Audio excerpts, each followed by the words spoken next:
Good afternoon, everybody. It's your boy D Mac, man. I had to come on for a minute just to get a couple things out. You know, started my day a little bit late, woke up a little bit late, but nevertheless, I'm moving around and getting things going. And so I just wanted to come on and speak on something real quick. But first and foremost, I want to give a few shout outs. You know what I'm saying? Shout out to Reverend Tony, Self Awareness TV. You know what I'm saying? I woke up to him roasting this morning and doing his thing. So shout out to you. Hey, I dropped my email for you, man. Hit me up because I'm gonna be coming your way this probably about Thursday, Friday, somewhere around that time frame. So let's link up, man. Just hit my email. I dropped it in the box for you. But yeah, and then I just want to say, man, that I've been sitting back reflecting on a couple of things and building and growing and coming into different situations in my life at this point in my life. And shout out to introvert rockstar, man. He gave me a reminder this morning, and he basically said that sometimes you got to step out on faith, man, to have that life that you really want. You have to believe that it is possible. You got to believe that you have what's necessary to get it done. You know what? Appreciate that reminder, bro. Appreciate that reminder.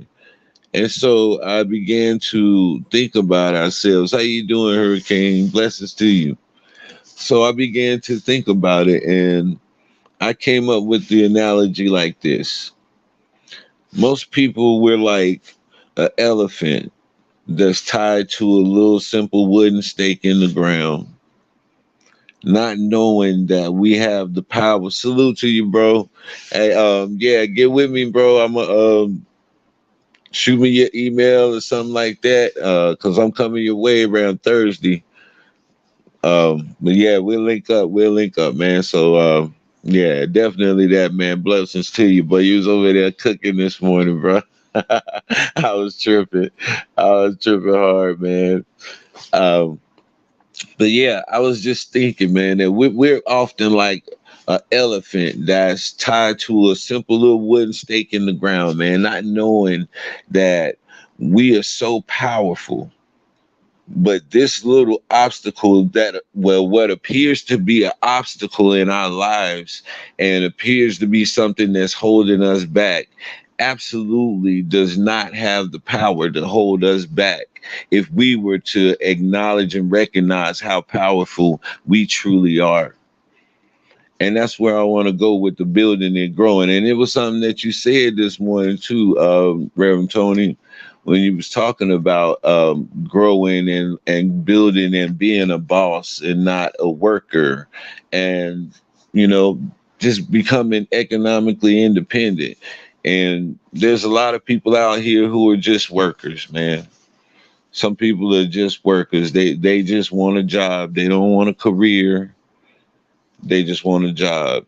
Some people are cool with that. But there are some of us who can look deep within ourselves and see the potential that's there. All we have to do is put forth a little initiative, man, and actually believe in ourselves, and we can accomplish so many great things.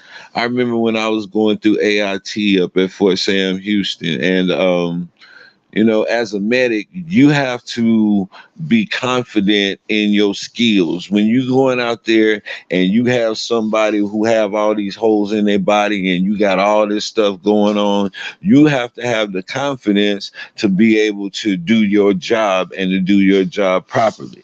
Now, you're going to have some casualties that ain't going to make it. You have to have that understanding as well. But for the most part, you have to have confidence in the knowledge of your job. And so when I was going through my training, I was wanting to get everything perfect and cross my T's and dot my I's and all of that stuff. And I remember one of the trainers said to me, It was like, don't second guess yourself.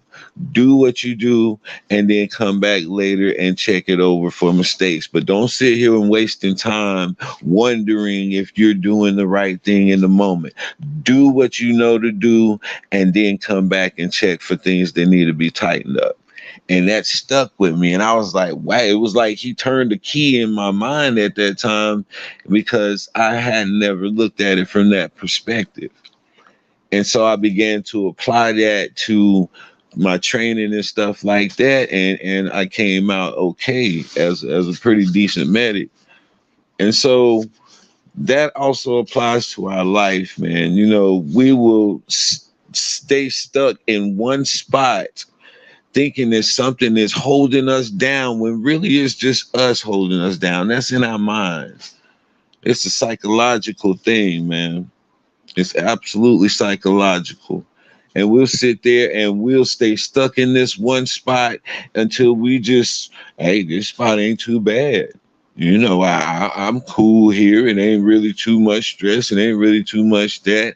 And people will get complacent and stay stuck in that spot because they just don't want to struggle to get out of that spot and to move forward and to move up. But there's some of us who realize that we're an elephant. And that's just a stake in the ground. And no matter how many times they tie me to this stake, it's going to take damn near a building for you to subdue me, for you to keep me held down. Because every time you put that stake in the ground, I'm yanking that shit out. There's some of us who have that mentality and that mindset. And these are the people that you see out here making things happen on a regular basis. Does everything go as planned? No. Sometimes you do have failures, but nonetheless, they're out here taking that risk, putting themselves out there, stepping out on faith. You know what I'm saying? And that's what separates the real bosses from just the workers. So salute to you, Reverend Tony, for giving me that little piece to run with right there.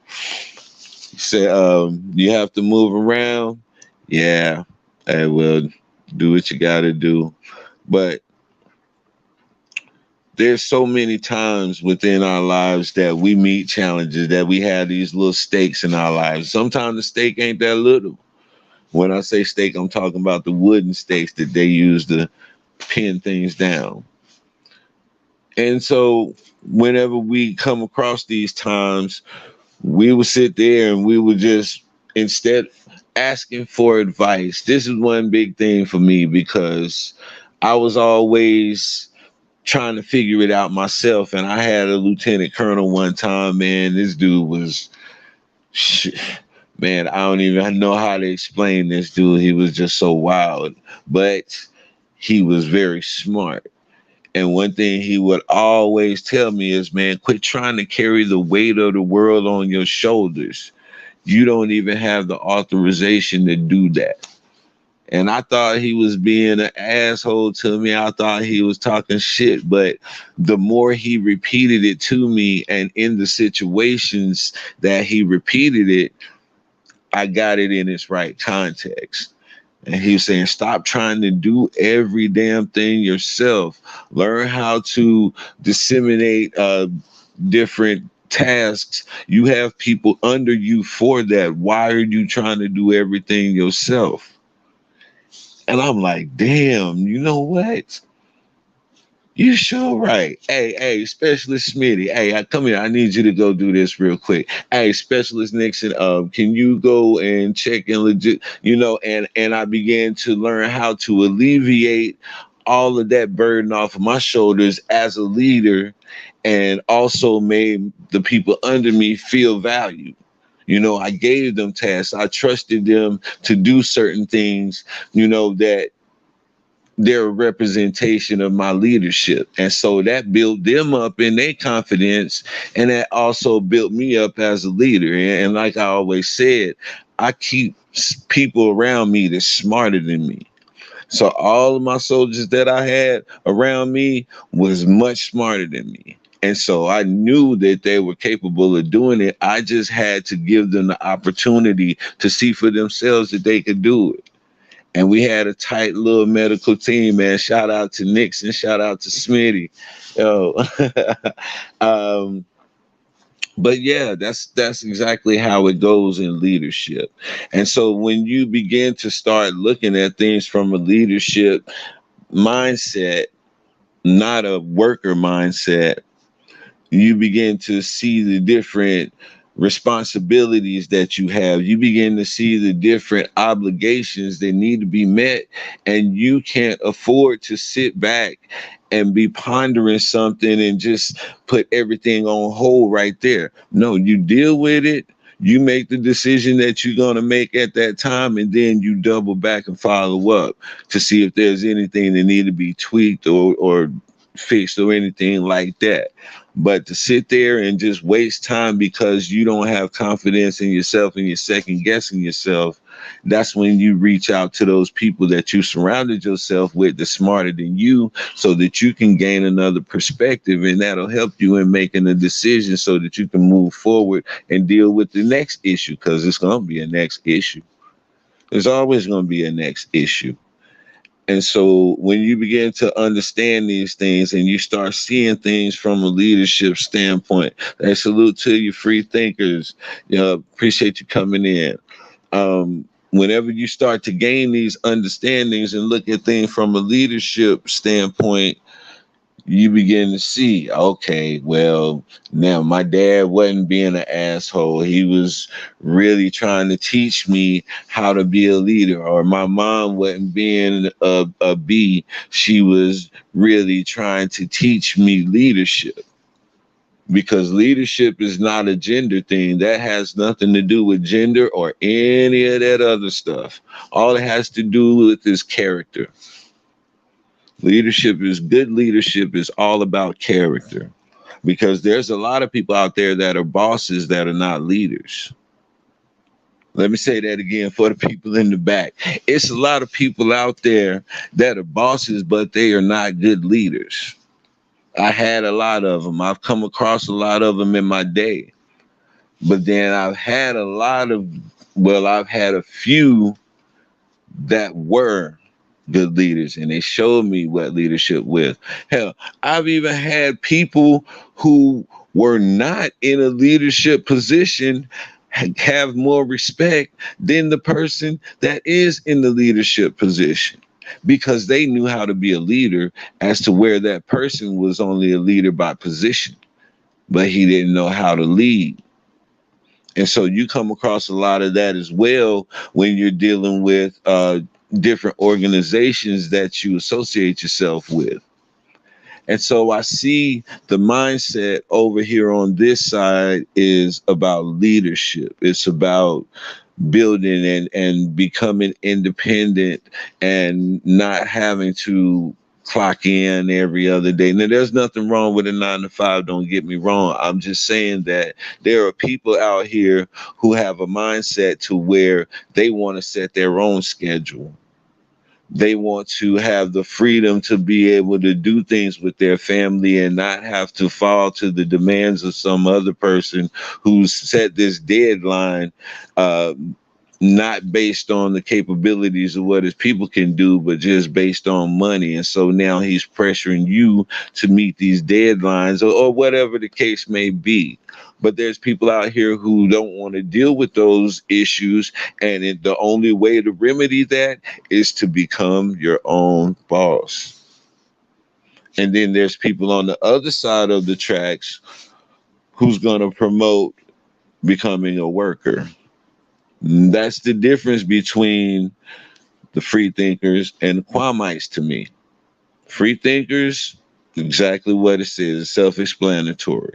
You think freely. You don't limit yourself. You don't allow that stake to hold you down in the ground, because you understand that you are an elephant. You understand that you are bigger than most things. You understand your power.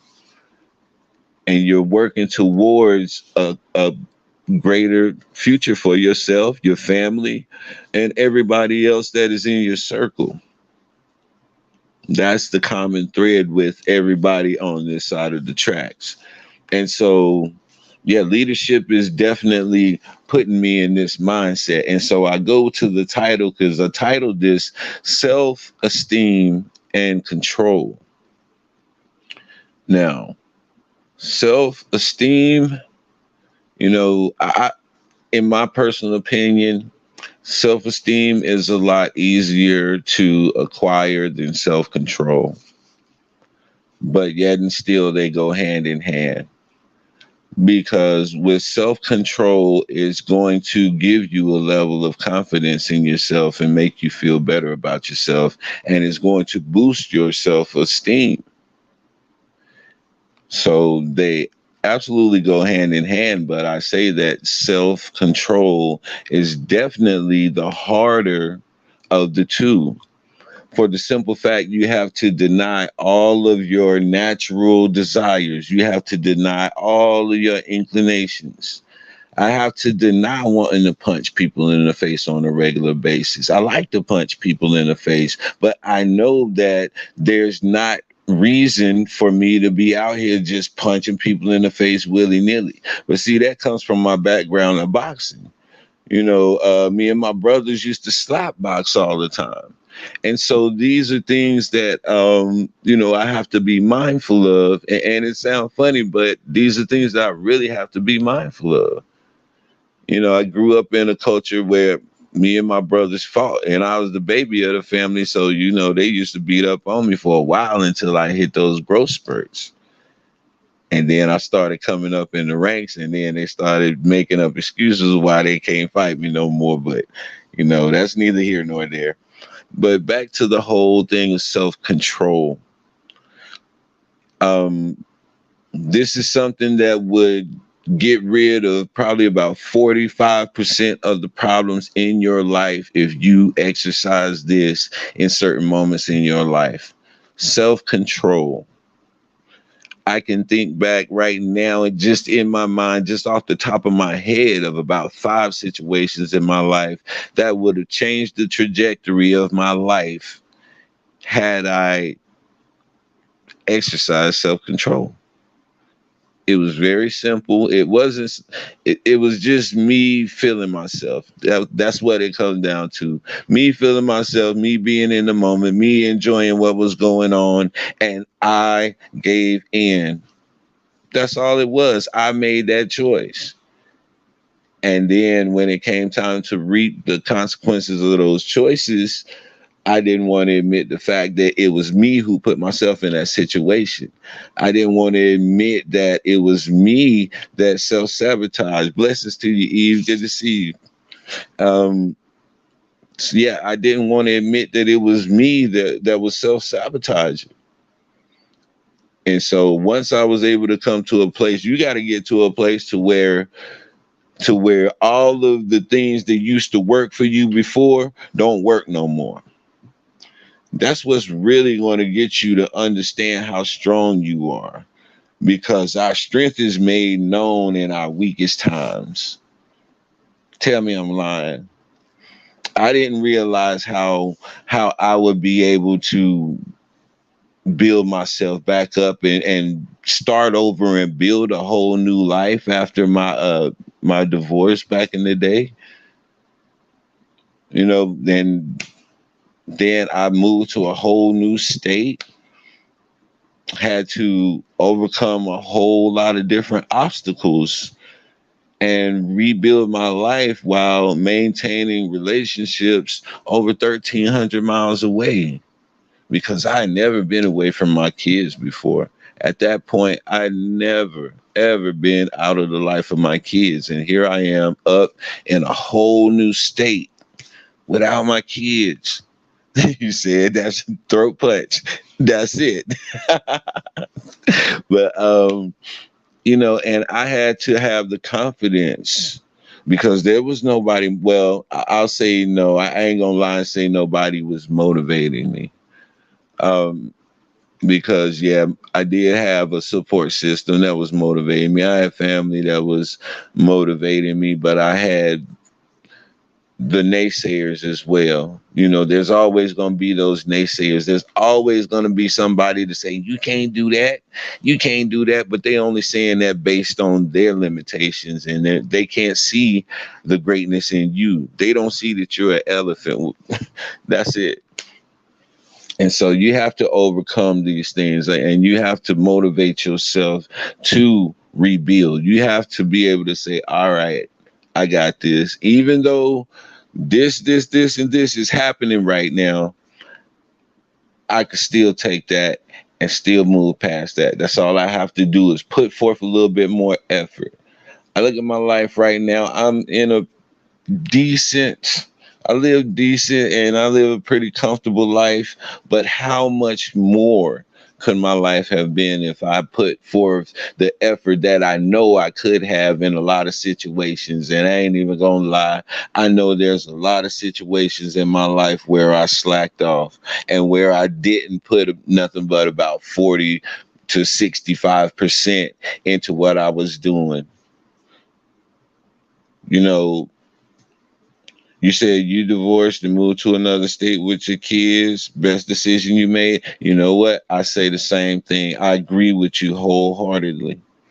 I agree with you wholeheartedly on that because that's one of the best decisions that I ever made. And I never thought that I would say that because it separated me from my children with all of that distance physically. But you got phone calls, you got Zoom, you got visitation and stuff like that. And so I was able to maintain those relationships. They were strained for a while because of the distance and stuff like that and the readjustment, but they were maintained nonetheless, and they're strong, and my children are growing up and they become good people, man, and I'm so proud to see them growing into the people that they are. Matter of fact, my youngest son's birthday is tomorrow. He'll be turning 17. Shout out to you, Jeremiah. When you think of 17, if you saw him, you would think he was about 35 because the boy is huge. I mean, huge. But yeah, shout out to you, Jeremiah. Have a blessed day tomorrow and for the rest of your life, man. Um, but yeah, and I'm raising these children to be leaders. It's something when your child comes back to you and said something that you said to them years ago that you didn't think they was listening to. And when they come back to you and they repeat something that you said time and time again, man, it was like, okay, they was listening a little bit. And that's one of those father victories that we take. Um, and another thing is, no, I ain't gonna tell this. My daughter kill me if I told this story, but there are moments when your children show you, man, just how proud they are, and you don't hear it that often. So you're not you're not really sure that your kids appreciate you or they appreciate what you've invested into their lives. But then there's gonna be those little moments that are going to happen, man, to where you're going to get that confirmation from your kids. And they may not just come out and say it verbally to you, but their actions and decisions that they make are going to show you that they were listening sometimes, not all the time, but sometimes. And so I just wanted to throw that little sidebar in there. But that all comes with building them up in confidence, building up their self-esteem. um, my daughters go out here in this world and dudes tell them they pretty, they beautiful, and all the little slick lines that we threw at females to try to lure them in. And they be like, yeah, I know that. My daddy tell me all the time. My daddy makes sure, my daddy reinforces it all the time that I'm beautiful. So I appreciate the compliment, but you ain't saying nothing that I don't already know. You know what I'm saying? And so, for a dude to come at my daughters, it's gonna be some work, bro. It's not a walk in the park. Don't even step to these females if you're not willing to have that boss mindset or that boss mentality. Now they will work with you if you just starting out and you have that job mentality. They will work with you because especially if they see some potential in you, but It ain't gonna always stay there. You have to have a mind to elevate. You have to have a mind to want to grow and build and not stay in the same spot. And so this is what we promote over here on this side of the tracks. And this is why I'm glad I made the decision to link up with the people that I linked up with, because that's just like minded.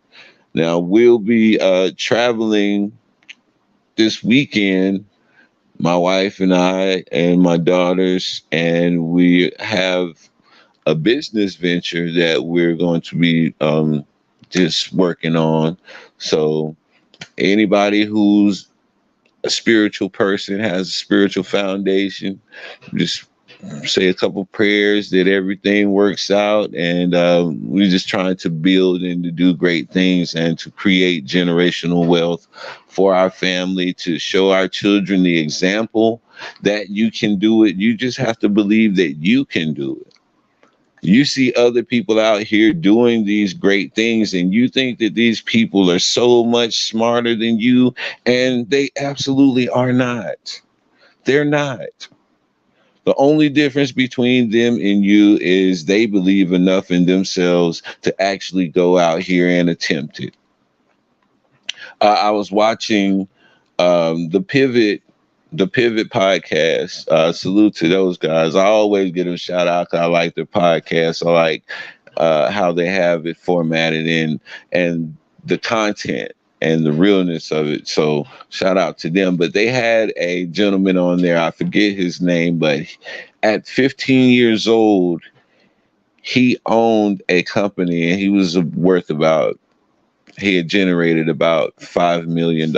At the age of 15, he went online and he bought out, because he borrowed the money from his parents, like $30,000 or something like that, and he bought out this guy who had a whole, his business went out of business, and he was selling like I think it was ski equipment or something like that. And the guy at 15 years old had the confidence in himself to say, I'm going to borrow this money from my parents, and then I'm going to buy all of this stuff. I'm going to resell it, and then I'm going to double my money and then move from there. And he did this, and he continued to do that until by the time he was 21, 22 years old, he was a multimillionaire. And, he says his motivation isn't about how much money he makes. It's about the chase. It's about the drive. It's about making things happen where people tell you that, oh, no, that can't be done. There's some people out here who are motivated by these challenges. And this is what we have to begin to tap into if we really want to move to those levels in our lives. All of us have something that when we was in kindergarten or first grade or whatever grade, and the teacher asked us, hey, little Johnny, what do you want to be? All of us had that question asked to us. And the thing that we wanted to be in our minds at that time was so far-fetched. But that was the innocence of a child really expressing what they appreciated and admired. And we're the same way now. The only difference is we've allowed the world to put so much doubt into us that we don't see ourselves being in that position that we declared so long ago. But we absolutely have every bit of power in us to make this happen. You just have to realize what holding you back is just a stake in the ground. I just wanted to come on for a little bit, man, and just give that bit of inspiration, man, because I appreciate the inspiration that was given to me this morning. I appreciate everybody for coming in. Y'all know what I say, man. Sticks and stones can break your bones, but the word can always heal you. I'm out.